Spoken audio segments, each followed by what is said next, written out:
పరమేశ్వరుని దీవెనలు పొందాలంటున్నా, పరమేశ్వరుని నామమును పలకాలంటున్నా. ఆ శివుని నామములో ఉంది, నామములో పవరుందంటున్నా. ఓం నమ శివాయ అంటును 11 సార్లు నామము. ఓం నమ శివాయ అంటును పలకాలి ఆ శివుని నామము. జన్మధన్యమవుతుంది శివుని పేరుతో.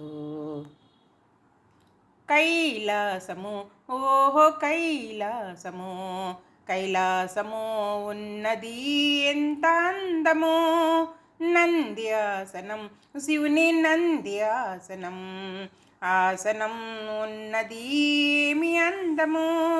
ఆ శివుని నాట్యము, ఆ శివుని తాండవం కన్నులకు విందుగా ఉన్నది. ఆ శివుని నాట్యములో అందము చంద్రునికి హాయిగా ఉన్నది. ఆ శివుని సిగపైన హాయిగా ఎంత చక్కగున్నదమ్మ శివుని రూపము.